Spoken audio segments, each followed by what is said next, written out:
Hello friends, स्वागत है आपका अपने यूट्यूब चैनल सिविल ज्ञान सिटी पे। तो डेली बेसिस पे जो ये सीरीज चल रहा था लूसेंट ऑब्जेक्टिव का इतिहास का कल से हम स्टार्ट किए थे, उसका आज नेक्स्ट टॉपिक है वैदिक संस्कृति या वैदिक काल। ठीक है, चलिए स्टार्ट करते हैं फर्स्ट नंबर क्वेश्चन से। फर्स्ट क्वेश्चन है, पूर्व वैदिक या ऋग वैदिक संस्कृति का काल किसे माना जाता है? मतलब कितना से कितना ऐसा पूर्व वैदिक या ऋग वैदिक काल को माना जाता है। ठीक है, तो वैदिक काल को दो भागों में बांटा गया था, पूर्व वैदिक काल जिसे ऋग वैदिक काल ही बोलते हैं, और एक वैदिक काल उत्तर वैदिक काल। ठीक है, पूर्व वैदिक काल और उत्तर वैदिक काल। ठीक है, तो ये पूर्व वैदिक काल जिसे ऋग वैदिक काल ही बोलते हैं, वो 1500 से 1000 ईसा पूर्व के बीच में था। ठीक है, चलिए नेक्स्ट क्वेश्चन देखते हैं। देखिए, अब ये है कि उत्तर वैदिक संस्कृति का काल किसे माना जाता है? उत्तर वैदिक काल का 1000 से 600 ईस्वी, 1000 से 600 ईसा पूर्व के बीच में ये माना जाता है। ठीक है, दो भागों में बांटा गया था, उत्तर वैदिक काल और पूर्व वैदिक काल जिसे ऋग वैदिक काल भी बोलते हैं। तो वो 1000 से 1500, ये 1000 से 600 ईस्वी। ठीक है, देखिए नेक्स्ट देखते हैं। आर्य शब्द का शाब्दिक अर्थ है, आर्य शब्द का शाब्दिक अर्थ क्या होता है? आर्य शब्द का शाब्दिक अर्थ है श्रेष्ठ या कुलीन, श्रेष्ठ या कुलीन है। ठीक है, तो ये इसमें क्या हो जाएगा? इसमें बी ऑप्शन हो जाएगा। चलिए नेक्स्ट क्वेश्चन देखते हैं।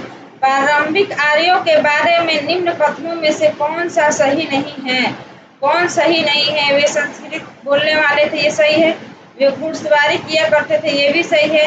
वे कई झुंडों में भारत आए थे, ये भी सही है। वे मुख्यतः नगरों में निवास करते थे, ये गलत है। ठीक है, ये गलत है, वो नगरों में निवास नहीं करते थे। चलिए नेक्स्ट देखते हैं। इनमें से किस फसल का ज्ञान वैदिक काल के लोगों को नहीं था? वैदिक काल के लोगों को नहीं था किस फसल का ज्ञान?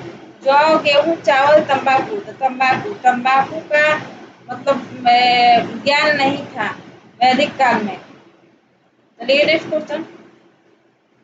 उत्तर वैदिक काल के वेद विरोधी और ब्राह्मण विरोधी धार्मिक अध्यापकों को किस नाम से जाना जाता था?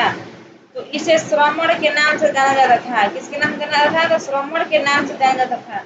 वैदिक गणित का महत्वपूर्ण अंग है, वैदिक गणित का महत्वपूर्ण अंग क्या है? तो इसका महत्वपूर्ण अंग है शूल्य सूत्र। शूल्य सूत्र इसका वैदिक गणित का महत्वपूर्ण अंग है, शूल्य सूत्र। चलिए नेक्स्ट क्वेश्चन देखते हैं। किस वेद में प्राचीन वैदिक युग की संस्कृति के बारे में सूचना दी गई है? यानी कौन सा, किस वेद में? 4 वेद था, ऋग्वेद, यजुर्वेद, अथर्ववेद और सामवेद। तो उस चारों वेदों में से किस वेद में प्राचीन वैदिक युग की संस्कृति के बारे में सूचना दी गई थी? तो ये ऋग्वेद में, ऋग्वेद में। ठीक है, नेक्स्ट क्वेश्चन। निम्नलिखित में से उत्तर वैदिक काल में लिखे गए ग्रंथों का सही क्रम कौन सा है? ग्रंथों का सही क्रम कौन सा है? तो पहले वेद, फिर ब्राह्मण, फिर आरण्य और उपनिषद। ठीक है, ये फर्स्ट नंबर हो जाएगा, पहले वेद, फिर ब्राह्मण, फिर आरण्य, फिर उपनिषद। चलिए नेक्स्ट क्वेश्चन। वेदों की संख्या कितनी है? वेदों की संख्या तो जानते हैं, वेदों की संख्या 4 है, ऋग्वेद, यजुर्वेद, सामवेद, अथर्ववेद। चलिए नेक्स्ट क्वेश्चन। कौन से 3 वेद संयुक्त रूप से त्रयी या वेद त्रयी कहलाते हैं? कौन सा 3 वेद? तो अथर्ववेद को छोड़कर सब तीनों वेद, ऋग्वेद, यजुर्वेद और सामवेद, इसको हम लोग त्रयी या वेद त्रयी वेद के नाम से जानते हैं। चलिए नेक्स्ट क्वेश्चन। भारत के राज्य चिन्ह में प्रयुक्त होने वाले शब्द सत्यमेव जयते किस उपनिषद से लिए गए हैं? किस उपनिषद से लिया गया है सत्यमेव जयते? सत्यमेव जयते मुंडक उपनिषद से लिया गया है, मुंडक उपनिषद से। चलिए नेक्स्ट क्वेश्चन। ऋग वैदिक आर्यों का मुख्य व्यवसाय क्या था? इनका मुख्य व्यवसाय पशुपालन था। इससे पहले हम लोग पढ़े थे क्या? तो हड़प्पा सभ्यता, सिंधु सभ्यता, उसमें मुख्य व्यवसाय व्यापार था। इसमें मुख्य व्यवसाय ऋग वैदिक आर्यों का मुख्य व्यवसाय पशुपालन था। ठीक है, ये याद रखिएगा। भारतीय संगीत का आदि ग्रंथ कहा जाता है, भारतीय संगीत का आदि ग्रंथ किसे कहा जाता है? संगीत का सामवेद, संगीत का वेद को बोला जाता है, सामवेद को संगीत का वेद बोला जाता है। चलिए नेक्स्ट क्वेश्चन, प्रथम विधि निर्माता कौन है? प्रथम विधि निर्माता कौन है? तो मनु है, मनु जो है प्रथम विधि निर्माता है। नेक्स्ट क्वेश्चन, कृष्ण भक्ति का प्रथम और प्रधान ग्रंथ है, प्रथम और प्रधान ग्रंथ श्रीमद् भागवत गीता, श्रीमद् भागवत गीता में कृष्ण भक्ति का प्रथम और प्रधान ग्रंथ है। चलिए नेक्स्ट क्वेश्चन, ऋग्वेद में संपत्ति का प्रमुख रूप क्या है? संपत्ति का प्रमुख रूप क्या है? तो गोधन, जिसे गाय बोला जाता है, गाय को एक संपत्ति का प्रमुख रूप माना जाता था, ठीक है, गोधन था। चलिए नेक्स्ट क्वेश्चन, ऋग्वेद के किस मंडल में सूत्र का उल्लेख पहली बार किया गया है? ऋग्वेद के किस मंडल में? तो 10वें मंडल में सूत्र का उल्लेख पहली बार किया गया है। पुराणों की संख्या कितनी है? पुराणों की संख्या कितनी है? तो पुराणों की संख्या 18 है। पुराणों की संख्या कितनी है? तो पुराणों की संख्या 18 है।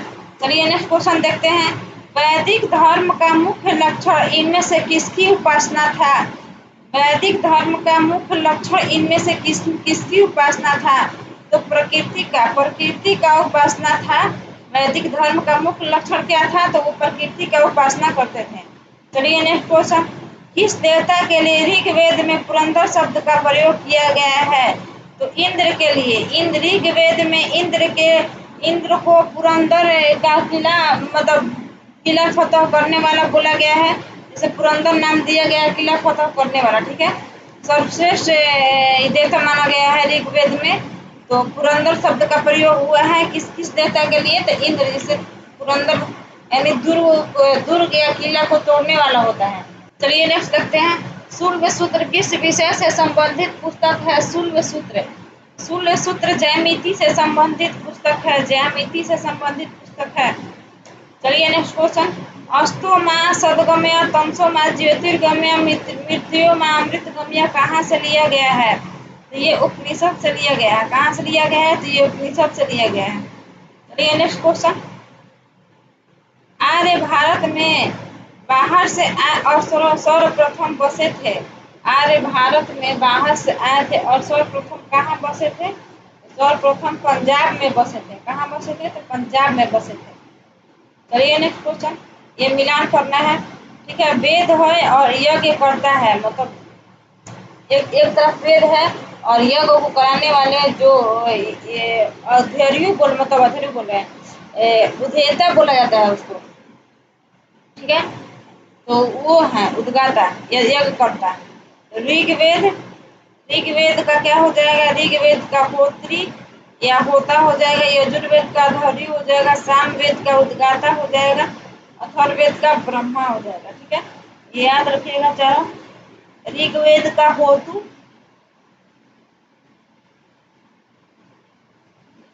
यजुर्वेद का अध्ययु, सामवेद का उद्गाता और अथर्ववेद का ब्रह्मा। चलिए नेक्स्ट क्वेश्चन, वेदों को अपौरुषेय क्यों कहा गया है? वेदों को अपौरुषेय क्यों कहा गया है? क्योंकि वेदों की रचना देवताओं द्वारा की गई है, क्योंकि वेदों की रचना जो है वो देवताओं द्वारा की गई है, इसलिए अपौरुषेय भी इसे कहा गया है। चलिए नेक्स्ट क्वेश्चन, वैशेषिक दर्शन के प्रतिपादक थे। वैशेषिक दर्शन के प्रतिपादक कौन थे? तो कणाद थे, उलूक कणाद थे। नेक्स्ट क्वेश्चन, मीमांसा या पूर्व मीमांसा दर्शन के प्रतिपादक कौन थे? तो ये जैमिनी जो थे मीमांसा या पूर्व मीमांसा दर्शन के प्रतिपादक थे। चलिए नेक्स्ट क्वेश्चन, वेदांत या उत्तर मीमांसा दर्शन के प्रतिपादक कौन थे? वेदांत या उत्तर मीमांसा दर्शन के प्रतिपादक थे बादरायण थे। चलिए नेक्स्ट क्वेश्चन, ऋग्वेद में कौन सा मंडल पूर्णतः सोम को समर्पित है? ऋग्वेद का कौन सा मंडल सोम को समर्पित है? तो ऋग्वेद का जो 9वां मंडल है वो पूरी तरह से सोम देवता को समर्पित है। चलिए नेक्स्ट क्वेश्चन, प्रसिद्ध 10 राजाओं का युद्ध, दशराज युद्ध किस नदी के तट पर लड़ा गया था?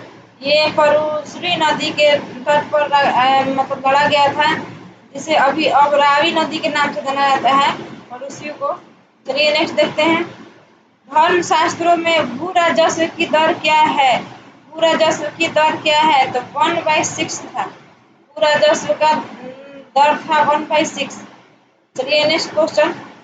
800 ईसा पूर्व से 600 ईसा पूर्व का काल किस युग से जुड़ा है? तो ये ब्राह्मण युग से जुड़ा है।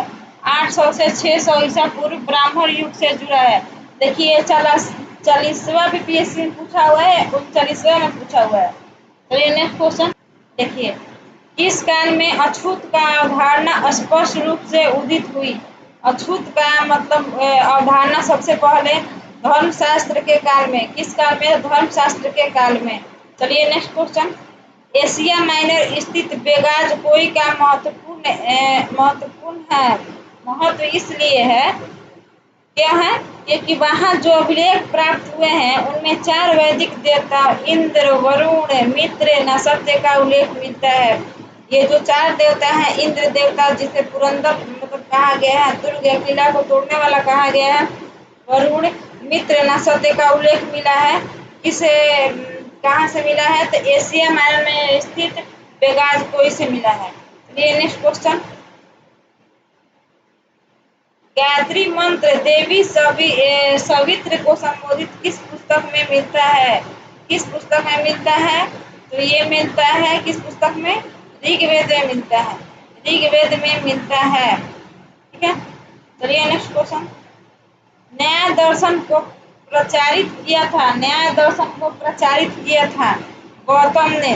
गौतम ने न्याय दर्शन को प्रचारित किया था। चलिए नेक्स्ट क्वेश्चन। प्राचीन भारत में निष्क से जाने जाते थे। निष्क किन्हें कहा जाता? स्वर्ण आभूषण को निष्क कहा जाता था। प्राचीन भारत में स्वर्ण जो सोने के आभूषण है उसे निष्क कहा जाता था। चलिए नेक्स्ट क्वेश्चन। योग दर्शन के प्रतिपादक हैं। योग दर्शन के प्रतिपादक हैं पतंजलि। योग दर्शन के प्रतिपादक कौन है? तो ये पतंजलि है। ये देखिए पूछा हुआ है यूपी पीसीएस 2002, 7, 8 3 ईयर में ये पूछा हुआ क्वेश्चन है। इसलिए बोल रहे हैं ये लूसेंट ऑब्जेक्टिव जो है डेली बेसिस पे आप देखेंगे तो आपके लिए बहुत हर एक टॉपिक मतलब हम कवर करा रहे हैं लाइन से, मतलब एकदम सीक्वेंस में, इधर उधर से नहीं, एकदम पूरा सीक्वेंस से। अभी हिस्ट्री कुछ दिन चलेगा, फिर ज्योग्राफी चलेगा। ठीक है, चलिए नेक्स्ट देखते हैं।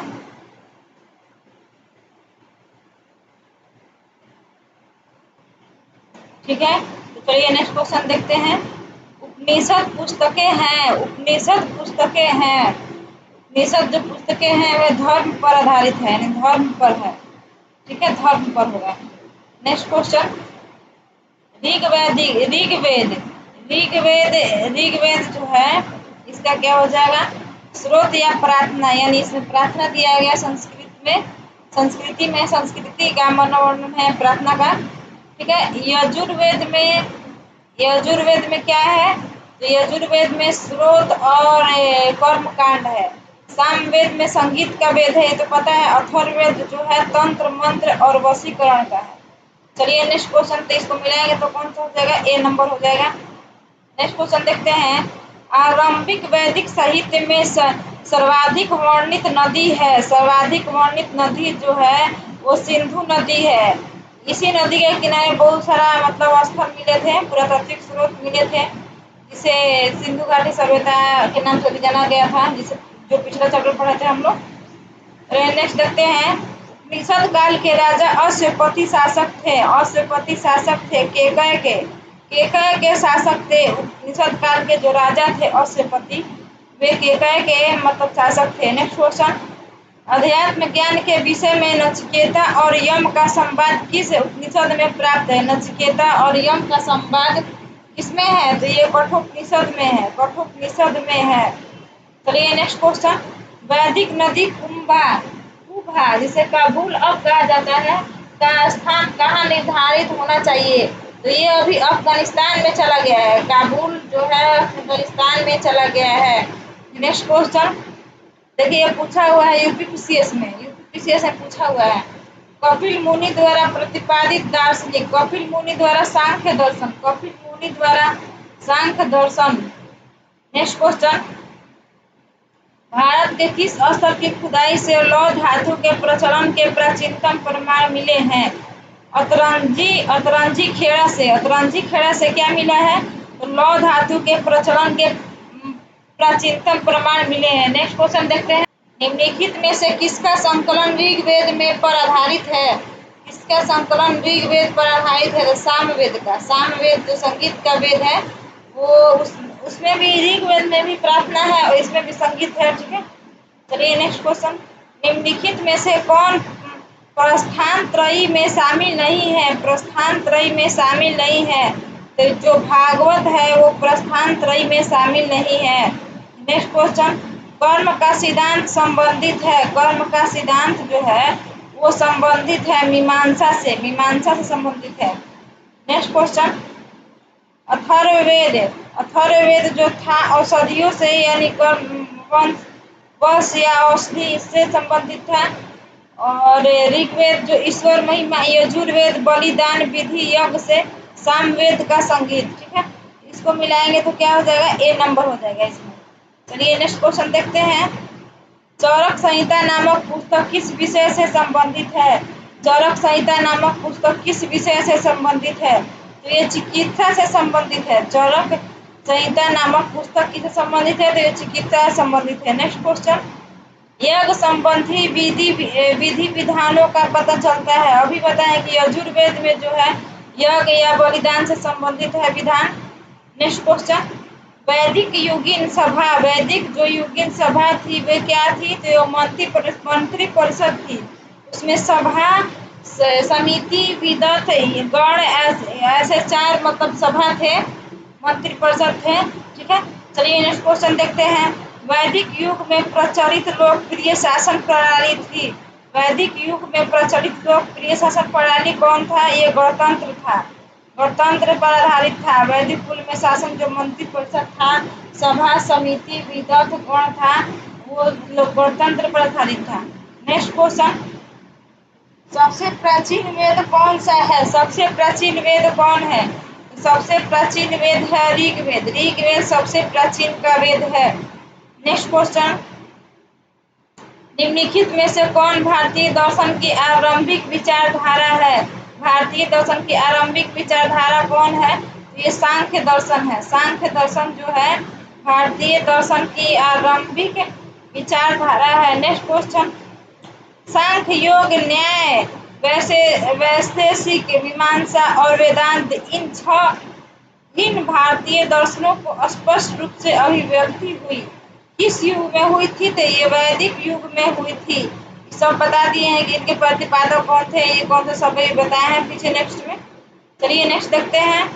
निम्नलिखित में से वह दस्तकारी कौन है? निम्नलिखित में से वह दस्तकारी कौन है जो आर्यों द्वारा व्यवहार में नहीं लाई गई थी? ठीक है, तो वो लुहार है। क्या है? वो लुहार है।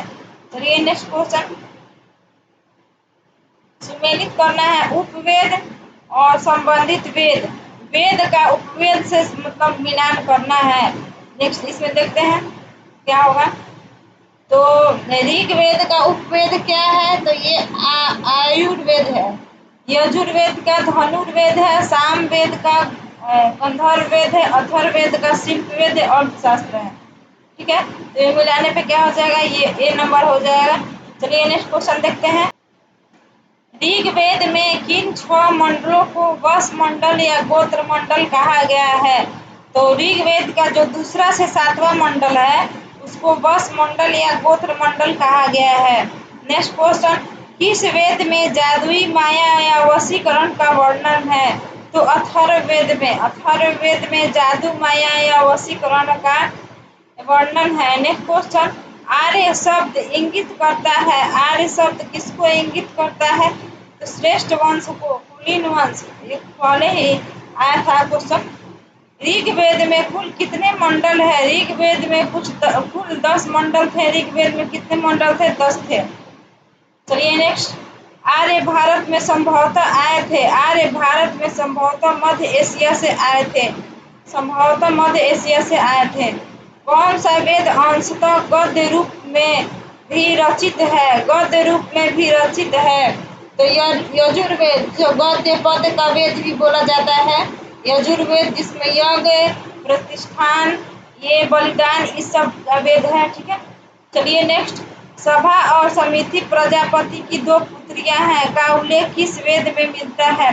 बताया ना, वैदिक युग में सभा कैसा था? मंत्री परिषद था जिसमें सभा, सभापति ये सब था, विदत था, गण था। तो सभा और समिति था उसे उन दोनों को प्रजापति की दो पुत्रियां थी।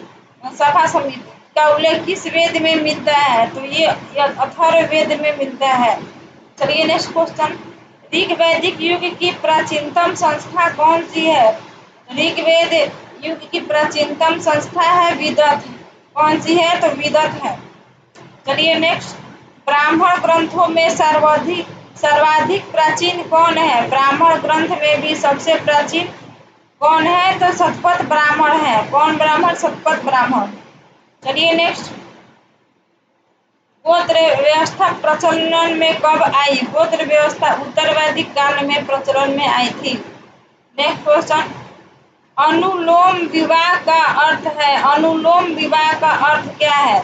उच्च वर्ण पुरुष का निम्न वर्ण नारी के साथ विवाह, यानी उच्च वर्ण पुरुष का वर्ण के आधार पर बांटा गया था, मतलब उत्तर वैदिक काल में, वैदिक काल में, ठीक है। तो उच्च वर्ण पुरुष का निम्न वर्ण नारी के साथ विवाह को अनुलोम विवाह माना जाता था, कहा जाता था। प्रतिलोम विवाह तब माना जाता था, माने प्रतिलोम विवाह किसे बोला जाता था? तो उच्च वर्ण की नारी निम्न वर्ण के पुरुष के साथ विवाह कर लेती थी, उसे प्रतिलोम कहा जाता था, ठीक है। चलिए नेक्स्ट देखते हैं, वैदिक युग में यौ कहा जाता था। यौ, जौ को यौ के नाम से जाना जाता था वैदिक युग में। चलिए नेक्स्ट क्वेश्चन, व्रीहि शब्द किसके लिए प्रयुक्त होता है? व्रीहि शब्द, व्रीहि चावल को व्रीहि कहा जाता था और जौ को यौ कहा जाता था। चलिए नेक्स्ट क्वेश्चन, अथर्व का अर्थ है पवित्र जादू, पवित्र जादू, इसलिए अथर्ववेद को जादू टोना वशीकरण का वेद कहा जाता है, ठीक है। चलिए नेक्स्ट देखते हैं, सुमेलित करना है इसमें, शिक्षा ध्वनि शास्त्र, कल्पसूत्र, कर्मकांड, निरुक्त शब्द या व्युत्पत्ति शास्त्र, छंद शास्त्र, इसमें क्या हो जाएगा? ए नंबर हो जाएगा। चलिए नेक्स्ट क्वेश्चन, प्राचीनतम व्याकरण अष्टाध्यायी के रचनाकार थे। अष्टाध्यायी के रचनाकार कौन थे? पाणिनि थे, पाणिनि थी। देखिए पूछा है RS RTS 2009 और JPSC 2010 में पूछा हुआ क्वेश्चन है। नेक्स्ट क्वेश्चन, निम्न में से कौन सी स्मृति प्राचीनतम है? कौन सी स्मृति प्राचीनतम है? मनुस्मृति, मनुस्मृति जो है सबसे प्राचीनतम स्मृति है। नेक्स्ट क्वेश्चन, आदि काव्य की संज्ञा किसे दी जाती है? आदि काव्य की संख्या रामायण जो है इसे आदि काव्य की संख्या दिया जाता है। नेक्स्ट क्वेश्चन, प्राचीनतम पुराण है, प्राचीनतम पुराण कौन है? तो मत्स्य पुराण जो है प्राचीनतम पुराण है। नेक्स्ट क्वेश्चन, ऋग्वेद में सबसे पवित्र नदी किसे माना गया है? तो सरस्वती को सबसे पवित्र नदी माना गया है, सरस्वती को सबसे पवित्र नदी माना गया है। नेक्स्ट क्वेश्चन, वैदिक समाज की आधारभूत इकाई थी कुल या कुटुंब? कुल या कुटुंब, वैदिक समाज की आधारभूत इकाई को, मतलब समाज के इकाई को क्या बोला जाता था? कुल बोला जाता था या कुटुंब बोला जाता था। नेक्स्ट क्वेश्चन, ऋग वैदिक काल के उस सबसे प्रधान देवता का पहचान करें जिसके स्तुति में 250 सूक्तों की रचना की गई थी। इंद्र को ऋग्वेद में सबसे प्रधान देवता या पुरंदर, इनके लिए पुरंदर शब्द का उल्लेख भी किया गया है, किला या दुर्ग तोड़ने वाला।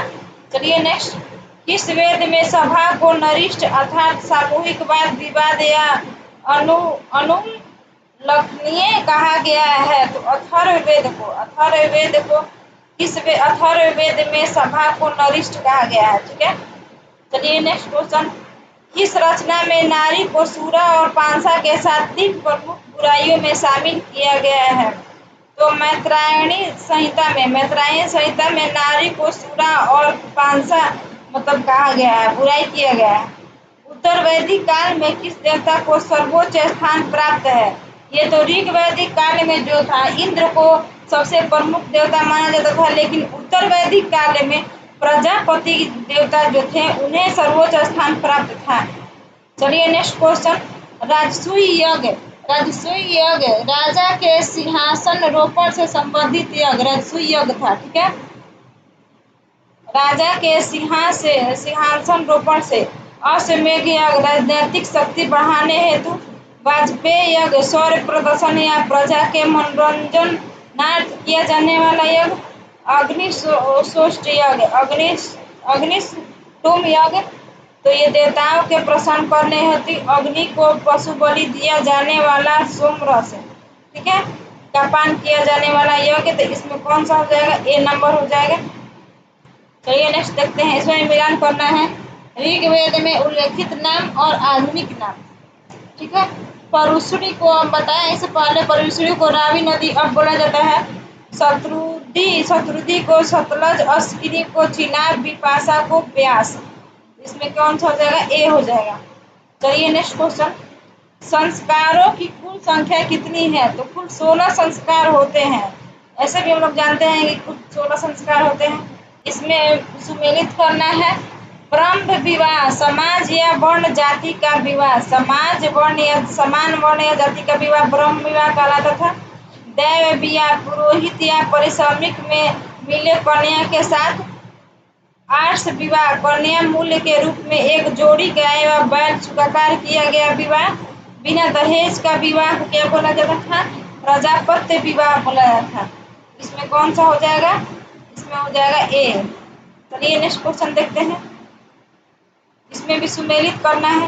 गंधर्व विवाह प्रेम विवाह को गंधर्व विवाह बोला जाता था। आसुर विवाह कन्या को खरीद कर किया गया विवाह को आसुर विवाह बोला जाता था। राक्षस विवाह पराजित राजा की कन्या या अपहरण की गई कन्या के साथ राक्षस विवाह। पैशाच विवाह सोई हुई अवस्था में कन्या कुमारी को गुमराह कर या मानसिक रूप से अस्वस्थ कन्या को गुमराह कर उसके साथ किया गया विवाह को पैशाच विवाह कहा जाता था। ठीक है, तो इसमें कौन सा हो जाएगा? ए नंबर हो जाएगा। चलिए नेक्स्ट क्वेश्चन देखते हैं, 3 ऋण में शामिल नहीं है। मातृ ऋण जो है 3 ऋण में शामिल नहीं है। 3 ऋण में कौन शामिल है? तो ऋषि, पितृ और देव। नेक्स्ट क्वेश्चन, ऋग्वैदिक काल से संबंधित मृदभांड संस्कृति है। तो गैरुवर्णी मृदभांड ओसीपी संस्कृति, ओसीपी जो संस्कृति है वो ऋग्वैदिक काल से संबंधित है।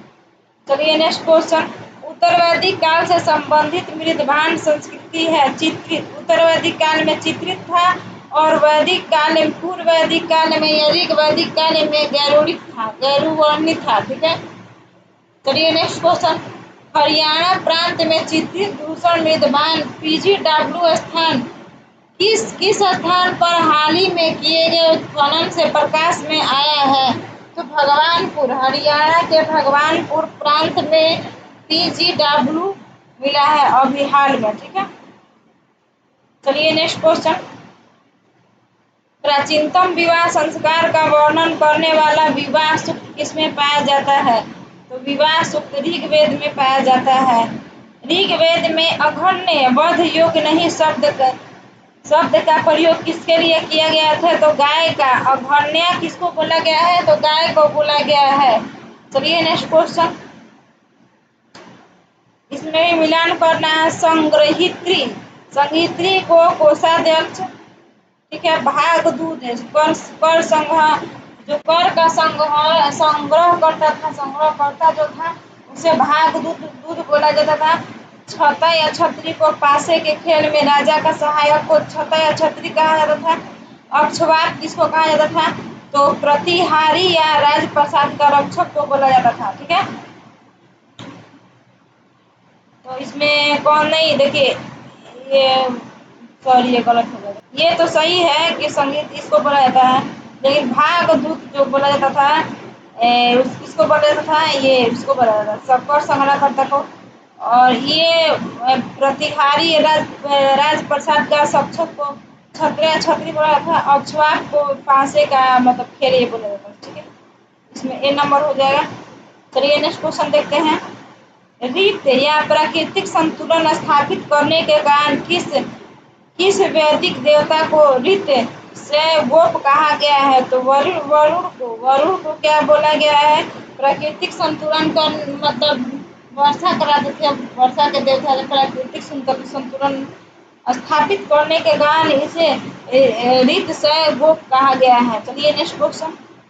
निम्नलिखित में से कौन मूलतः जल का या समुद्र का देवता है? जल या समुद्र का देवता है बताएं। जल या समुद्र वर्षा, ये वरुण का देवता है। ठीक है, चलिए नेक्स्ट क्वेश्चन। क्रमों या पगों में तीन लोग को माप लेने के कारण किसे उपक्रम कहा गया है? किसे उपक्रम कहा गया है? तो विष्णु को कहा गया है, विष्णु को उपक्रम कहा गया है। चलिए नेक्स्ट क्वेश्चन। पूषण पूषण क्या थे? तो विवाह के देवता थे। रुद्र पशुओं के देवता थे। और जगत के पिता अदिति देवी, देवों के महान माता को अदिति बोला जाता था। Next question. मनुस्मृति मुख्यतः संबंधित है। तो मनुस्मृति किससे संबंधित है? तो ये समाज व्यवस्था से संबंधित है। चलिए नेक्स्ट क्वेश्चन। गायत्री मंत्र की रचना किसने की थी? गायत्री मंत्र की रचना विश्वामित्र ने किया था। गायत्री मंत्र की रचना विश्वामित्र ने किया था। Next question. अवेस्ता और ऋग्वेद में समानता है। अवेस्ता किस क्षेत्र से संबंधित है? अवेस्ता ईरान से संबंधित है। अवेस्ता कहाँ संबंधित है? तो ईरान से संबंधित है। निम्नलिखित में से कौन सी एक ऋग्वैदिक आर्यों के लाक्षणिक विशेषता नहीं है? तो ये वे लोग लोहे से परिचित थे, ये विशेषता नहीं है। ऋग्वैदिक के लोहे से परिचित नहीं थे। चलिए नेक्स्ट क्वेश्चन। ऋग्वेद में निम्नांकित किन नदियों का उल्लेख अफगानिस्तान के साथ आर्यों का संबंध सूचक है? ये अफगानिस्तान बताया ना, अभी कुंभा जिसे काबुल बोला जाता है, या क्रमू, ये अफगानिस्तान का नदी इससे संबंधित है। चलिए नेक्स्ट क्वेश्चन। रम या रुत भारत की प्राचीन वैदिक संस्कृति के एक केंद्रीय विचार को चित्रित करते हैं। इनमें विचार करना है। धर्म व्यक्ति के दायित्व एवं स्वयं और दूसरों के प्रति व्यक्तिगत कर्तव्यों की संकल्पना थी। रीत जो था वो मूलभूत नैतिक विधान था जो सृष्टि और उसमें अंतर्निहित सारे तत्वों के क्रियाकलापों को संचालित करता था। ठीक है, इसमें एक और दो दोनों सही है। क्या है? इसमें दोनों सही है। चलिए नेक्स्ट क्वेश्चन। आर्यों के आर्कटिक होम सिद्धांत का पक्ष किसने लिया था? बीजी बाल गंगाधर तिलक ने लिया था आर्यों के आर्कटिक होम सिद्धांत को। मतलब आर्कटिक से आए थे, ये किसने कहा था? तो बीजी तिलक ने कहा था।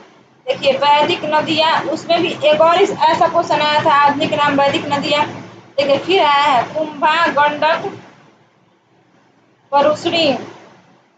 परुश्री, काबुल।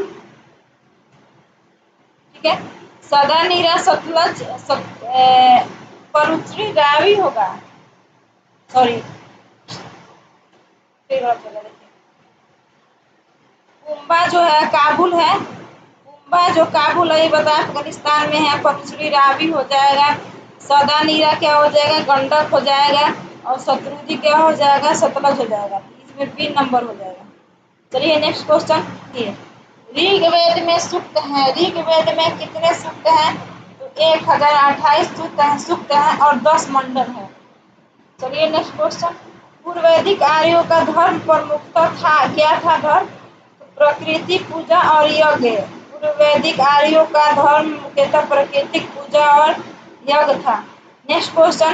निम्नलिखित में से किसे भारतीय परमाणुवाद का जनक कहा जाता है? इसका देखिए आगे नेक्स्ट है इसका ऑप्शन। तो किसका था? तो महर्षि कणाद का था। किसका था? महर्षि कणाद का।